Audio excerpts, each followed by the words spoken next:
My Gavana Melon.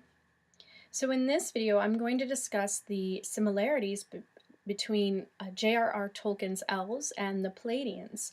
What I have found doing some research yesterday is that Tolkien actually wrote about the Pleiades in the Silmarillion, and he also wrote poetry about the Pleiades. So he was someone that was drawn to that star cluster as it is, and he may have been inspired by the beings we know as the Pleiadians in some kind of way, because when you start to go deeper into the Pleiadian channelings and what their race is about, it's very similar to the Elves of Tolkien. So I have some things to share with you today.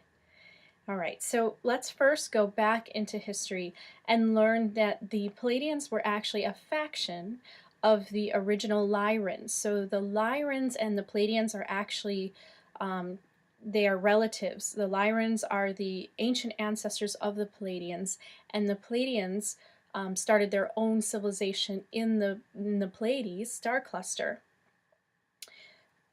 And when you go a little further and you learn about the Lyrans, you learn that the Lyrans looked, it says here, there are some descriptions, they looked very Caucasian, can up to this day only be separated from a typical white Caucasian person by their stature, and some of them have pointed ears like Tolkien's elves.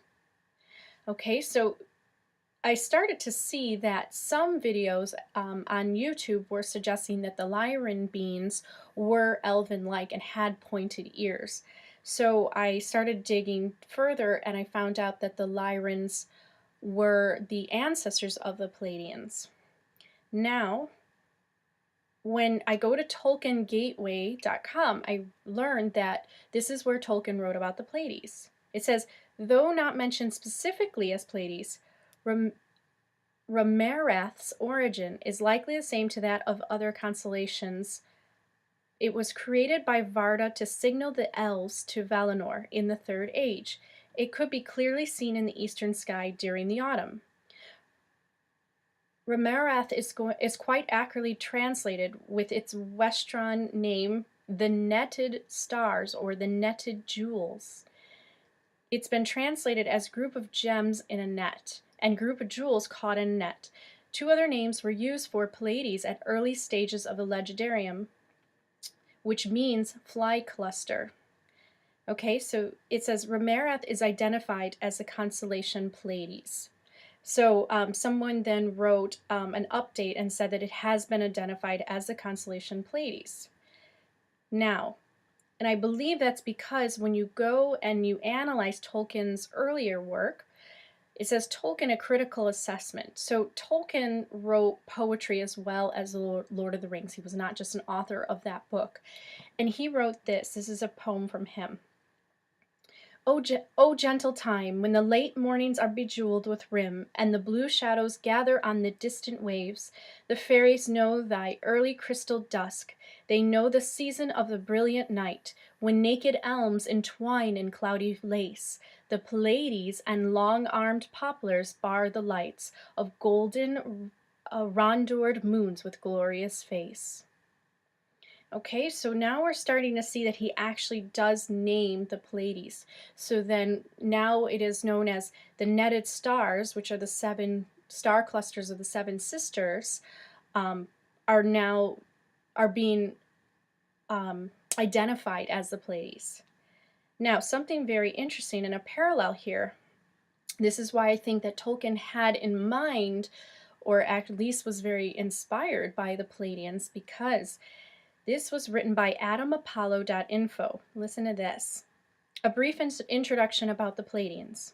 My experience of the Pleiadian species has been deeply refined and confirmed through many souls who were of the star family before traveling to Earth long ago. What most of them share in common is a powerful connection to the oceans, beautiful experiences of awakening or self-empowerment through swimming or being in water, and oftentimes a strong telepathic connection to dolphins and whales. Through others' memories and natural capacities, as well as my own direct experience with Pleiadian beings, it has become clear that their species has deeply mastered the emotional field and the ability to use sound to precisely vibrate matter into certain positions and configurations. In one of my journeys, I was shown how young initiates on a planet entirely covered in oceans, except for some small island chains, which learn to develop the ability to sing in water to water in such a way that they could then walk upon its surface. I look forward to sharing more about these beautiful beings soon. So the idea that Jesus could walk upon water, I believe that's why a lot of people think that Jesus was an ascended soul that came from the Pleiades. That's what I heard. I'm not going to say that I 100% agree with that, but I would say that that's something I need to contemplate a little bit more. But we do know that Jesus was an advanced soul that was just way above his fellow beings, and he was sent here. He was born in the womb of a virgin in order to raise the vibrations around him of the people. So there you have Adam Apollo. Now, listen to this. Jamye Price, who lives in Sedona and is an energy healer and a channeler of Aaron, the Lyran Council of Time. Jamye is also one of the few in the world to channel light language. In this interview, Jamye explains how the Pleiadians and the Sirians are our ancestors and how we actually stem from the stars. We also discuss how JRR Tolkien might have tapped into real phenomena such as elves, fairies, and even channeled real elf language when writing The Lord of the Rings. So now this is actually a video that you can watch on YouTube. I am going to post the link of it in the description. I watched it. It was very interesting. I also found something else on the Elven Star, and it's connected to the Pleiades. Now, I said it in my other video that the 7 points represent the 7 stars. So here is someone else saying that too, and this comes from exhilarating news at godmessages.com. The septagram, or 7-pointed star, is known as the Elven Star or Fairy Star. Its 7 points are symbolic of the 7 directions and the 7 stars in the constellation of the Pleiades, known as the 7 sisters, who were the daughters of Atlas and Pleione in Greek mythology. This mythical star system has been considered the center of the universe, the home of the immortals and of the divine. My sense is that the elven or fairy race has a deep connection with the Pleiades from a time before humans came to Earth. Their stories have come down to us in myths and tales of ancient legends of many cultures. In Tolkien's Hobbit and Lord of the Rings trilogy, we find description of elves when they shared in the world of humans. According to Master Guy Corella, this was in the time of Lumeria. Our planet was then known as Realitate, from whence comes our word reality. Some interesting thing there. So now we see that the Elven Star or Fairy Star, and some people have actually made that their branch of Wiccan. The Blue Fairy Star is actually a branch of Wiccan, and they very much follow the path of the elves and of the fairy folk. So we're starting to see this connection to the Pleiades. Now here is something else. So in imagery, symbolism, and allegory, and this is shmoop.com. The white tree may be a sign of Gondor, and the 7 stones may be heirlooms of the House of Elendil, but the 7 stars are the real symbols of Elendil's descendants. When Aragorn flies his banner in battle, Tolkien describes it. There flowered a white tree, and that was for Gondor, but 7 stars were about it, and a high crown above it, the signs of Elendil that no lord had borne for years beyond count. And the stars flamed in the sunlight, for they were wrought of gems by Arwen, daughter of Elrond, and the crown was bright in the morning, for it was wrought of mithril and gold. So here we see the signs of Elendil on the banner include the crown and the 7 stars.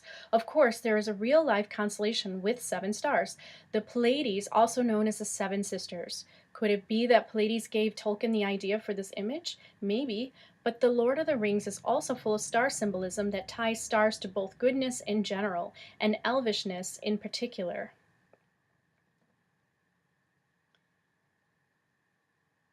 So here we see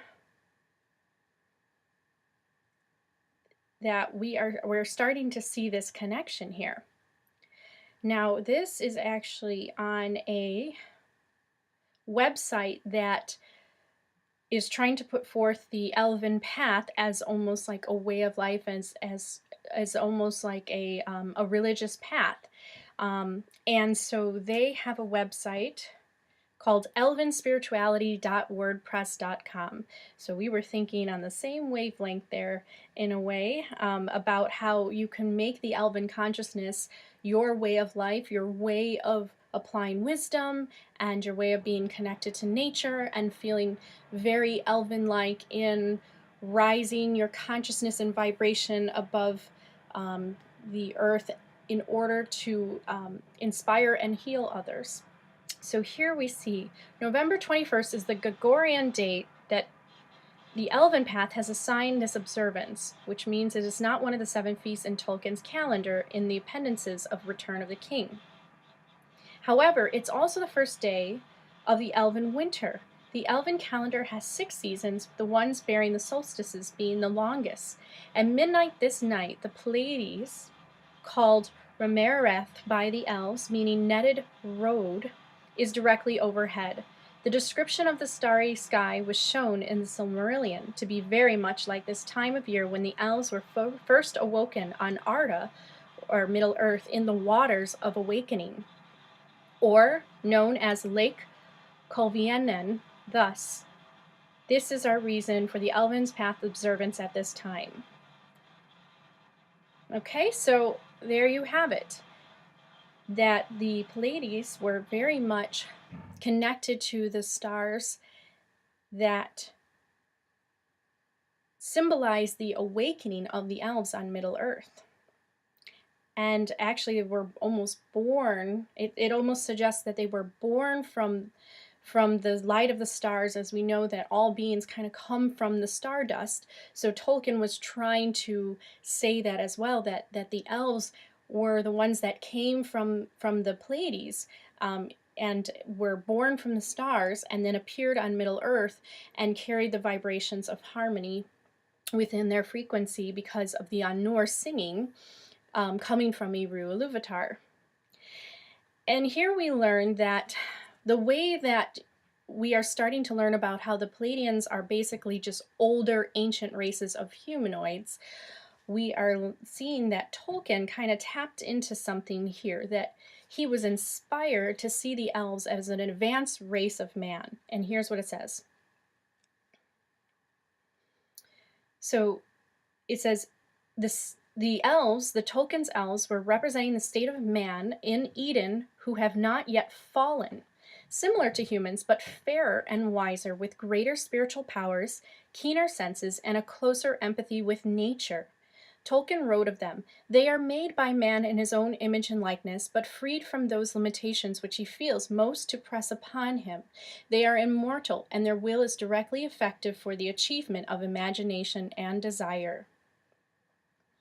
So here we see that Tolkien had that in mind about the elves, and really put forth that idea that he was trying to suggest that the age of man after the age of elves, that man would eventually walk along that same evolutionary path as the elves, be very different, a different type of species, but would also become wise, also would extend their lifetime, and would also ultimately become immortal and connected to the divine as the elves have.